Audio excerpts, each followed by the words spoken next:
Wait. Don't Mickey and Mallory always leave somebody alive to tell the tale? We are your camera. I've never sat down and watched the movie from beginning to end. I went to the theaters once to see it, and then the scene that I'm gonna say was so bad that I had to leave. You're listening to Quentin Tarantino talk about what might be the movie he hates the most in the world. And what's funny is that it's a movie he wrote himself. Anyway, the episode we did on Mickey and Mallory, it was one of our most popular ones. It's about Manson. Manson gotcha. Yeah, it's pretty hard to beat the king. But why does he hate it so much? It was that horrible sitcom, I Love Mallory, with Rodney Dangerfield. Hi, Dad. How was work? What work? I'm unemployed. Where the f*** have you been, huh? But here's some context. Tarantino is talking about a scene where Mallory's backstory is presented in the style of a sitcom episode, and the film is about a serial killer couple who are lionized by the media, to the point that they are received by society as rock stars. What do you think of Mickey and Mallory, huh? Hot. They're hot. Totally. That's why one of the most important points in the movie is the interview Wayne Gale, played by Robert Downey Jr., I'm a natural born killer. conducts with Mickey. And that's commercial. 2 minutes, guys. This will be the most talked about event in television history. And this was exactly the same premise Tarantino had. Read Quentin's script 3 years ago, practically now. It was perfect because it was the mix of the gangster movie, criminal subclass, road movie, but seen through the eyes of media. The only problem was the script ended up with Oliver Stone, someone whose movies you might have seen, and it changed so much that I said, take my name off the screenplay, all right? I'll get story by because I came up with the name of Mickey and Mallory.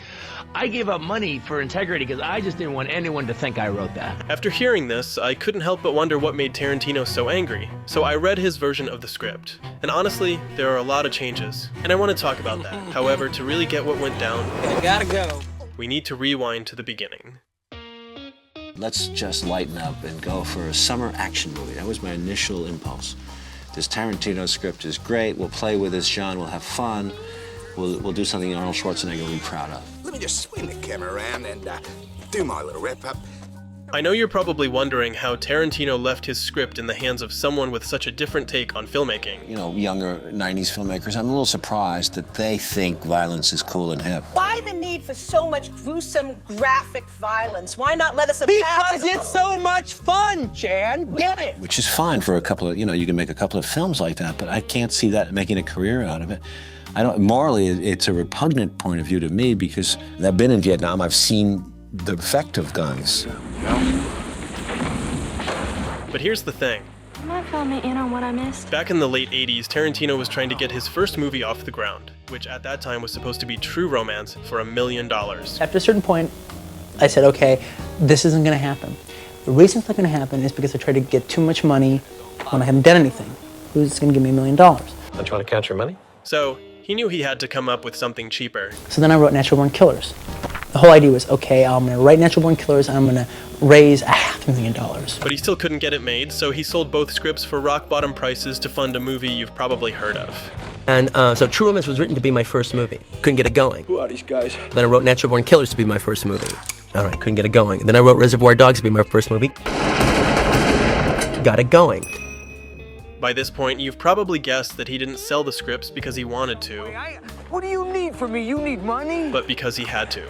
But I don't think his anger comes from that, because you just need to hear him talk about True Romance. No. I'm not saying I'm not interested, Clarence. It's just that being a distributor is not what I'm all about. I'm a movie producer, I am on this earth to make good movies, not anymore. Tony shot my script, all right? It's pretty much exactly what you see in the movie, except the structure was different. But the thing is, Tony was so completely the right guy to do this movie. Where are you from? What's your favorite color? Who's your favorite movie star? And it's also kind of great to see my world in this style, because I don't shoot the way Tony does at all. As you can see, it's a whole different story from Natural Born Killers. So the minute it happened, I was like, you know what? I ain't gonna play this game. He didn't have a right to do it. I would rather he stole it. Right. I'd rather he had stole what he won from it just so my name wouldn't be associated with it. When them people come here and they ask you who done this, you tell them Mickey and Mallory Knox did it, all right? Say it. We bought a script by Quentin Tarantino that had been around, had been rejected and not made, and I just want to specify, because it's important to understand that Tarantino made it really clear to the producers and to me that he was not making that movie. So it wasn't like we stole his script. It was paid very well. What we did was, I liked the basis of the script. It was interesting, but we really reworked it heavily into what it became, which is, I believe, a bigger story about bigger issues, about the prison system, about the police system. What do you mean by that? I mean, I came from violence. You can really see this clash of visions in how the two scripts were handled. For starters, Tarantino's script makes Wayne, the journalist, the main character, but Stone's version focuses way more on Mickey and Mallory. And with that, the perspective of the story shifts. Stone spends the entire first half of the movie diving into the twisted relationship between these two maniacs, I love you, Mickey. getting us close to them, until they're finally caught and jailed halfway through the second act. And only then does the journalist start playing a bigger role. Today they won't clean your mind because they feel your actions are dangerous. Tomorrow they won't clean my mind. I don't be no fucking syndication because they feel what I say is dangerous. Where does it all end? On the flip side, Tarantino's version is all about Wayne right from the start, and how he's part of the media circus building the myth of Mickey and Mallory. Patrolman Gerald Nash was just the first of 12 that Mickey and Mallory murdered during their reign of terror. This happens in the final film too, but on a much smaller scale. Because Tarantino's script follows a sort of reconstruction format by Wayne, who pieces the story together while interviewing fans, Don't get us wrong. Yeah, you know, we respect human life and all. victims, A bear claw. psychiatrists, Insane. and much more. And I'm showing this with fragments from a sequence that lasts about 4 minutes in the movie. But in Tarantino's script, it's almost the entire first half. They just don't give a damn. To the point he even includes an interview with a film director who made a movie about Mickey and Mallory. Because, you know, going meta is totally Tarantino's thing.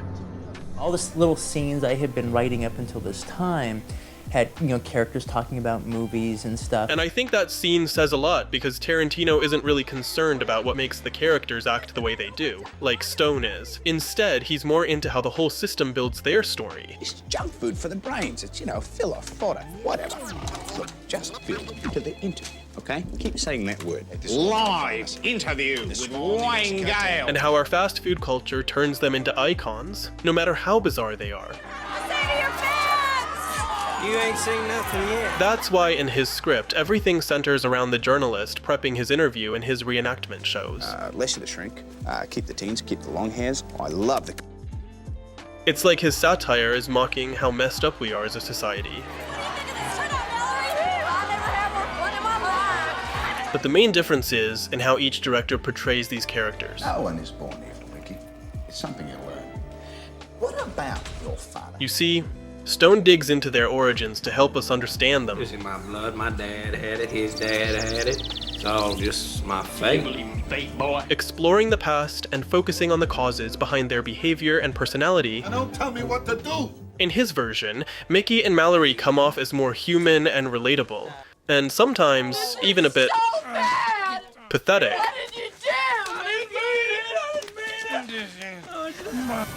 Stone adds an extra hour of footage showing their adventures, which really deepens our connection with them. Free Kevin.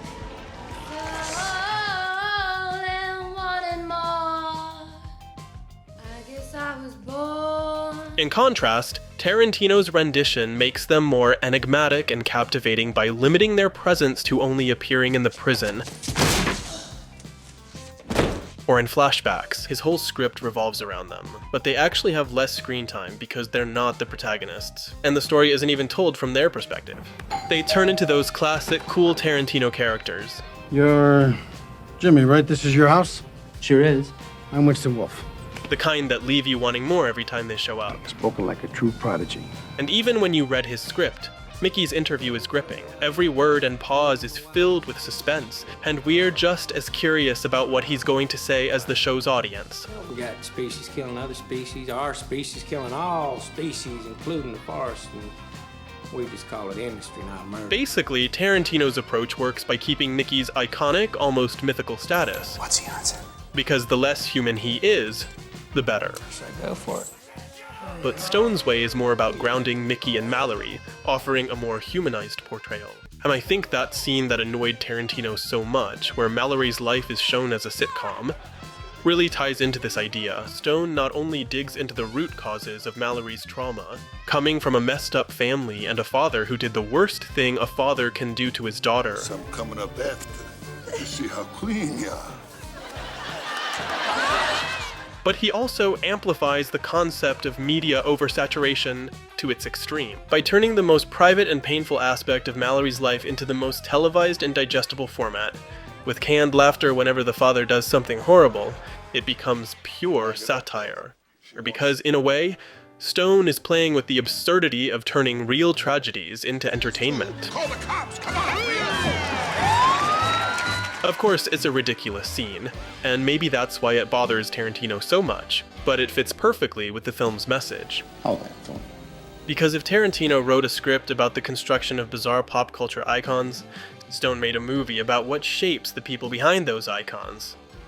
And just like Tarantino is happy to see true romance through someone else's eyes, I gotta admit, I'm thrilled to see one of his scripts through Oliver Stone's lens. Killing you and what you represent is a statement. I'm not 100% sure exactly what it's saying. Because even if it's not entirely fair, we can't deny that this twist of fate has given us one of the most fascinating cinematic experiments of the 90s, and an impossible crossover between two directors who defined their era. All by accident. But the truth is, it was fate.